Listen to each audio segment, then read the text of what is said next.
eu vou falar do tema, mas eu queria perguntar para vocês, o que é indignação? Quando é que você fica indignado? Quando você vê um brutal ato de injustiça. E não interessa contra quem seja esse ato de injustiça, nós temos que nos indignar, nós temos que demonstrar o nosso sentimento. Nós temos que tentar mostrar que o outro lado está errado. Bem, tem um jurista aqui na frente, nosso ministro Humberto. Nós somos autoridade para agir em flagrante delito. Não é isso mesmo? Nós podemos deter uma pessoa que tenha cometido um delito grave, de forma flagrante. Eu pergunto, eu poderia aqui agora deter alguém por ter espancado um marciano? Poderia? Acredito que não. Não existe nada aqui na lei que fale, se você espancar marciano, maltratar ou matar, você venha detê-lo. Eu pergunto a vocês, pode alguém ser punido por fake news? Olha, ele está espalhando fake news. E se esse fake news não for fake news, for uma verdade? Pior ainda. Enquanto aqui a gente está num evento voltado para fraternidade, amizade, amor, compaixão. Aqui, do outro lado da Praça dos Poderes, uma turma do Supremo Tribunal Federal, por 3-2, mantém a cassação de um deputado acusado em 2018 de espalhar fake news. Esse deputado não espalhou fake news, porque o que ele falou na live, eu também falei para todo mundo, que estava havendo fraude nas eleições de 2018. Ia se apertar o número, quando se apertava o número 1, já aparecia o 13 na tela e concluía a votação. Foram dezenas de vídeos, dezenas de pessoas ligaram para mim ao longo de toda a noite, daquela primeira votação, do primeiro turno de 2018. Isso é uma verdade. E esse deputado foi cassado. Primeiro ele foi absolvido por 7-0 no TRE do Paraná. Depois, por 6-1, foi condenado no Tribunal Superior Eleitoral, cujo objetivo era criar jurisprudência para perseguir os outros, que porventura não gostassem do seu comportamento. Deputados que estão aqui, que porventura estejam nos ouvindo, vai chegar a sua hora, se você não se indignar. Não existe tipificação penal para fake news. Se for para punir com fake news a derrubada de páginas, fecha a imprensa brasileira, que é uma fábrica de fake news, em especial Globo, Folha. Outro caso hipotético. Vamos supor um caso hipotético, que o João assassinou a esposa Maria. E ele foi condenado. Algum tempo depois, descobriu-se que o João não era casado com a Maria. Eles viviam em união estável. Solte-se o João, volte o processo às origens. Assim foi a absolvição do Lula. Patrocinado por quem? Edson Fachin. Ele que botou o Lula em liberdade. E baseado no quê? No CEP, Código de Endereçamento Postal. Ele não podia ser julgado em Curitiba. Tinha que ser julgado em São Paulo ou Brasília. E anulou-se na época, que já se prescrevia, todas as acusações contra ele. Que Brasil é esse? Que justiça é essa? Me desculpe os demais magistrados aqui presentes. Onde está o nosso TSE quando convida as Forças Armadas, via portaria, assinado pelo ministro Barroso, a participar de uma comissão de transparência eleitoral? As Forças Armadas descobrem centenas de vulnerabilidades, apresentam 9 sugestões. Não gostaram. Eleição é coisa para forças desarmadas. Convidaram-os para quê? Ora bolas. Para fazer papel do quê? Eu sou o chefe das Forças Armadas. Nós não vamos fazer o papel de idiotas.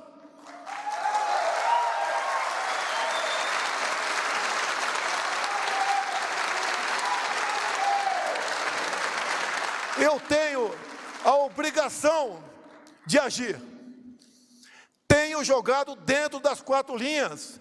Não acho uma só palavra minha, um só gesto, um só ato, fora da Constituição.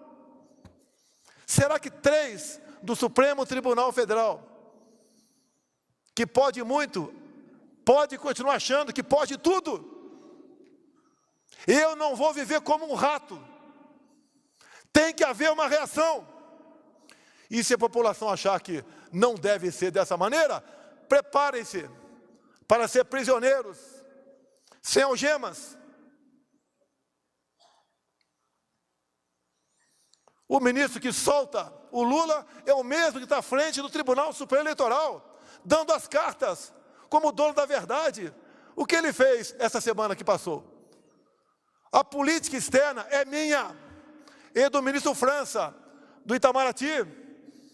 Ele convida em torno de 70 embaixadores e eles vão lá para dentro do TSE e ele, de forma indireta, ataca a presidência da República como homem que não respeita a Constituição, que não respeita o processo eleitoral, que pensa em dar um golpe e conclui de forma indireta. Acabou as eleições, imediatamente seu chefe de Estado deve reconhecer o ganhador das eleições, para que não haja qualquer questionamento junto à justiça. O que é isso, senão um arbítrio, um estupro à democracia brasileira? Para mim é muito mais fácil eu estar do outro lado. Muito mais fácil, Antônio de Paula, Carla Zambelli. Muito mais fácil. Tem a família toda perseguida, até a esposa processada. Canalhas! Processar a minha esposa, vem para cima de mim, se são homens.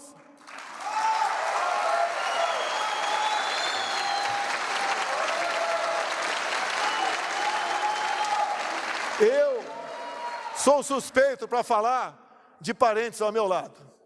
A minha esposa, pelo que eu vejo, pelo que eu sei, é uma pessoa discreta, que trabalha pelos menos favorecidos, por pessoas com deficiência, aprendeu Libras, dá exemplo, porque participa ao lado da ministra da Mulher, no Dia das Mães, no horário das 20h30 da noite. Ela é processada. O que querem com isso? Essa questão, julgada agora há pouco por 3-2, o ministro Alexandre de Moraes falou, temos jurisprudência em cima do Francisquini para caçar registros e prender candidatos que, porventura, duvidem do sistema eleitoral. A dúvida, o debate, faz parte da democracia. Onde não há debate, há ditadura. Nós confiamos nas máquinas? Eu confio nas máquinas. Não confio em quem está atrás das máquinas.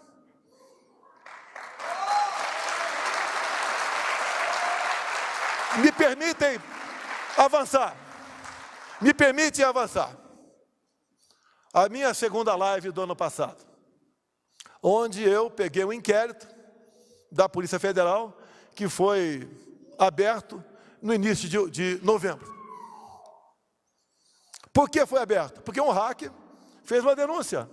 E a ministra Rosa Weber, que não sabia de nada, fez com que a Polícia Federal determinou que instalasse o inquérito. O que eu vou falar aqui está dentro do inquérito, que não tinha qualquer classificação sigilosa até aquele momento. E lá está escrito dentro do inquérito, porque o delegado encarregado do inquérito pediu ao TSE informações. O TSE informou que os hackers ficaram por 8 meses dentro do TSE, com a senha do ministro Banhos. Está escrito isso. E essa imprensa não enxerga isso? Vai falar amanhã que eu estou atacando as urnas eletrônicas? Vocês serão os primeiros a ser perseguidos no futuro. Pode ter certeza disso. Os hackers tiveram 8 meses com a senha do ministro Banhos. Nos primeiros dias, o delegado encarregado do inquérito pediu os logs. 7 meses depois, o TSE informou, está no processo, que os logs foram apagados por uma firma terceirizada que fazia manutenção dos computadores. Os logs são entregues no mesmo dia, no dia seguinte. É como um backup.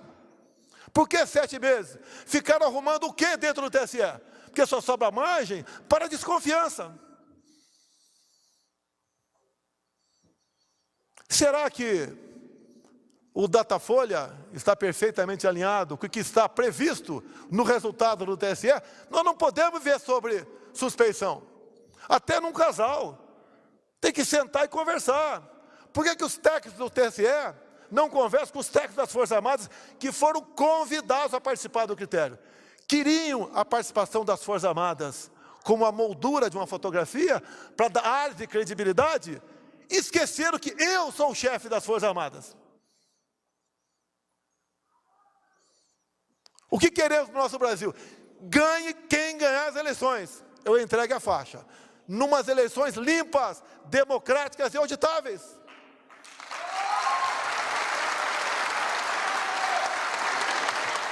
O que aconteceu no dia de ontem, depois do show com os embaixadores? O ministro Fachin, presidente do TSE, convida lideranças religiosas.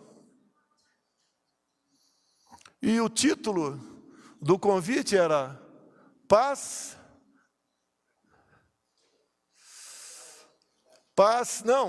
tolerância, paz e tolerância. Olha só, o ministro Fachin fala aqui, paz e tolerância. O que o Fachin fez no ano passado? Tentou de todas as formas no TSE criar uma jurisprudência ao tentar caçar uma vereadora evangélica de Lusiânia, Goiás, que pediu voto numa pequena igreja para meia dúzia de pessoas. Vote em mim.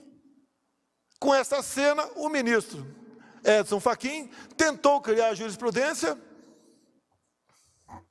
para caçar registro de cristãos, evangélicos e espíritas sobre abuso do poder religioso. Qual é a coerência desse ministro? Um convite falando sobre tolerância, ele sendo um intolerante, com uma pobre de uma coitada de uma vereadora eleita em Lusiânia. Qual a isenção que tem esse ministro para conduzir as eleições? Qual terá Alexandre de Moraes para 40 dias antes assumir aquele posto? O que podemos pensar, acreditar nessas pessoas? O que eles querem? Querem uma ruptura?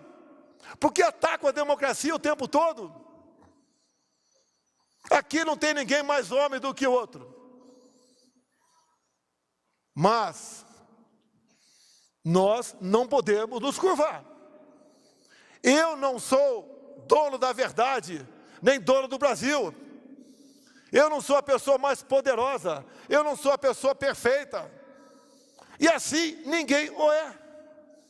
Ou nós nos indignamos, acordamos para o que está acontecendo, ou marcharemos no caminho da Venezuela. O outro lado fala em aborto, esse de forma escancarada. Ataca os valores familiares o tempo todo, como o decreto de 2009 do PNDH3, cujo capítulo mais importante é a desconstrução da heteronormatividade. O outro lado diz que vai valorizar o MST, que nós acalmamos, titulando os mesmos. Diz que vai voltar a fazer empréstimos para os países, que isso é investimento. Nós já pagamos 4 bilhões, nós, o FAT, para o BNDES, dinheiro emprestado para a Venezuela. Mineiro, se tem algum aqui. Belo Horizonte não tem metrô, mas Caracas tem, com dinheiro nosso. Esse outro lado fala em desarmar a população. Não deu certo a política de desarmamento. O Chile está sendo desarmado agora. Todas as ditaduras precederam de movimentos desarmamentistas. Povo armado jamais será escravizado.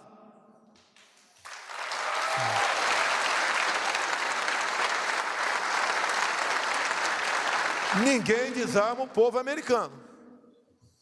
Não adianta aparecer por lá alguém com espírito ditador, que não vai dar certo.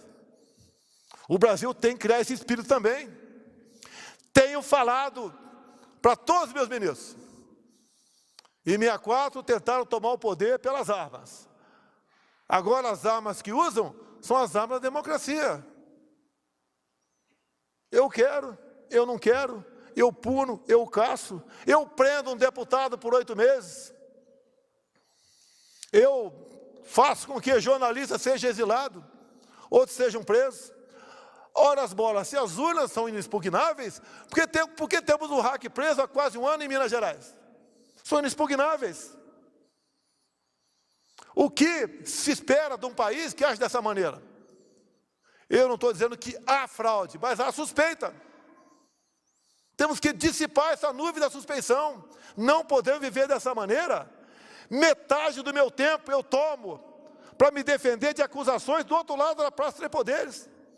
Como agora, uma ministra me dá 10 dias para explicar como anda a população de rua do Brasil. Agora, Alexandre de Moraes, novamente, qual é o teu plano para defender os Yanomamis? Se eu perguntar para ele qual o tamanho da área Yanomami, duvido que saiba. Olha, se foi demarcado, porque não podemos estar lá dentro. É o tempo todo aceitando ações propostas por partidos que não tem mais que meia dúzia de representantes. As coisas mais absurdas acontecem. Como, por exemplo, começamos a fazer um contorno numa reserva indígena de 190 quilômetros aqui em Mato Grosso, onde que passando pela reserva seriam 110. E pela reserva pode passar, mas não pode asfaltar a estrada. E a estrada é intransitável, grande parte do tempo, tendo em vista os atoleiros. Vamos fazer um contorno de mais 80 quilômetros.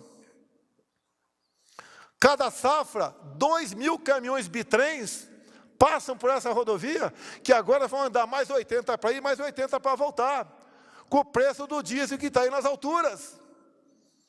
Mas a justiça diz, não pode asfaltar a reserva indígena. E agora, para concluir, que eu gostaria de falar 1 hora com os senhores, desde que os senhores não fossem embora, obviamente. Está o Supremo discutindo marco temporal. O que é isso? Já temos no Brasil uma área tamanho da região sudeste demarcada como terra indígena. Uma nova interpretação quer dar um artigo da Constituição. E quem quer dar essa nova interpretação? Ministro Fachin, marxista-leninista, advogado do MST. Votou depois o Cássio Nunes, 1-1. Agora está com o ministro Alexandre de Moraes.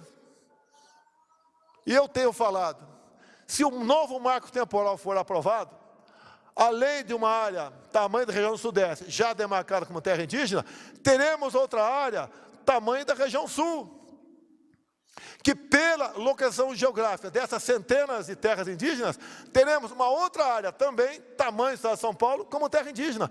Acabou a economia brasileira do agronegócio. Acabou a nossa garantia alimentar. Acabou o Brasil. O que eu faço se aprovar o marco temporal? Tenho 2 opções. Entrega a chave para o ministro Supremo, ou digo, não vou cumprir.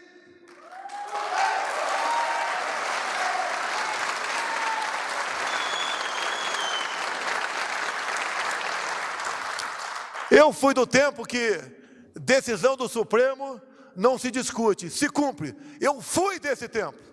Não sou mais.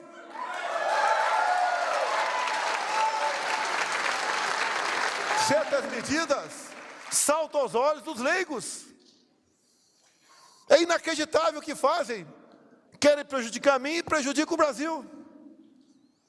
Para onde vai a nossa pátria? Como está o Brasil pós-pandemia, e mesmo com essa guerra, estamos bem, levando-se em conta a maioria dos outros países do mundo. Para onde queremos ir? Por que essas decisões? Não tem um diálogo, não tem um convite para nada.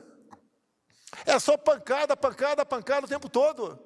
Querem a volta daquele cara que roubou o país, o cara responsável por uma maior ato de corrupção da Via Láctea. Quer isso de volta? Já loteou todo o futuro ministério, o outro lado, inclusive as 2 vagas para o Supremo Tribunal Federal. Cristiane, quando se fala em aborto, que nós somos contra, primeiro, eu conheço o parlamento, não vão aprovar uma proposta nesse sentido lá. Se aprovar, tem o poder de veto aqui. Mas quem aprovou o aborto na Colômbia foi a Suprema Corte colombiana. Vocês acham que aquele cara voltando, botando o advogado do PT lá, o Zanini, e outro indicado por esse, né, que está fazendo miséria do TSE, vai botar que perfil de gente lá? Não adianta o André Mendonça pedir vistas, que ele é um evangélico. Vão passar o trator em cima dele. O que vão fazer com a nossa pátria? Olha o que está sendo feito via Assembleia Constituinte no Chile. Um país estava redondinho na economia, que crescia no mínimo 5% próximo disso, todos os anos. Olha para onde foi. E olha que lá o voto é no papel. O outro lado ganhou porque o pessoal, né, resolveu se acomodar. Eu sou isentão, eu sou limpinho, uso talco pom-pom. E não foi votar. Agora estão fazendo um movimento de rua. Fora presidente do Chile. Aí aqui, as andanças minhas pelo Brasil, não é no local onde eu vou, que tem 1.000, 2.000, 5.000, 10.000 pessoas. Que ali pode falar, a gente é simpático a ele. Mesmo sem ter um ônibus parado na periferia, né? Mas ao longo do percurso, como o povo nos trata, a mim e aos meus ministros. O outro lado não consegue sair às ruas. Não sai de casa. Agora diz que está com Covid. 10 dias, que não vai, mais 10 dias, não vai sair de casa mesmo. Que eleições são essas? Eu sou do tempo que eleições ganhava quem tinha voto nas urnas. Agora parece que é quem tem amigo no TSE. E lá tem uma sala cofre, que ninguém entra. A apuração é um ato público. Qualquer um de vocês tem que entender como são feitas as apurações. Não interessa se conheçam ou não de tecnologia. E como é feito? Ninguém sabe. Pode ser que seja feito corretamente? Pode. Mas não podemos ter a suspeição. Não podemos terminar umas eleições onde um lado não vai se satisfazer com o resultado. E olha que eu sou o chefe do executivo. O que é normal seria o chefe do executivo estar conspirando para permanecer no poder. Jamais farei isso. Entrego para qualquer um a faixa. Mas tem que ganhar no voto. Transparente. Alguns falam, o Bolsonaro está fazendo isso porque está criando um clima que vai perder.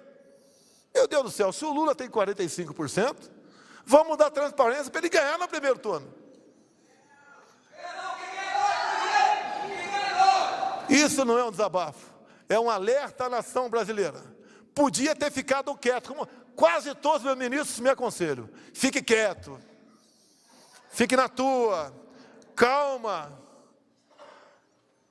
Olha, o que aconteceu agora, 3-2, o que nós estamos vendo no dia a dia, é para ficar calmo?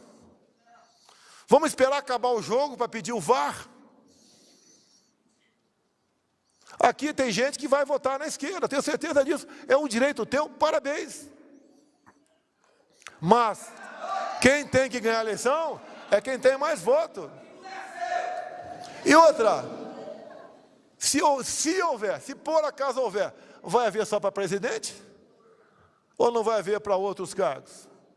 Por que o TSE não fala o seguinte: presidente, deixe os técnicos das Forças Armadas vir aqui para dentro do TSE, conversar com o nosso pessoal, debater e fazer com que não tenhamos quaisquer dúvidas no pleito eleitoral?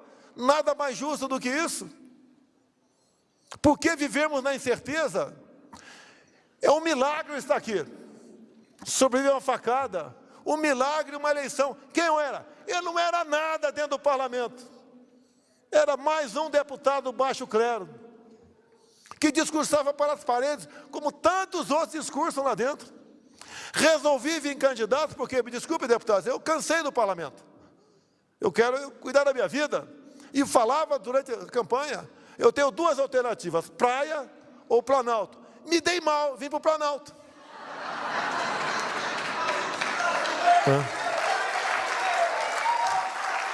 Mas eu entendo. Aqui, Otônio, a gente não pode medir a fé. Medir a minha com a tua. Não tem uma fita métrica para isso.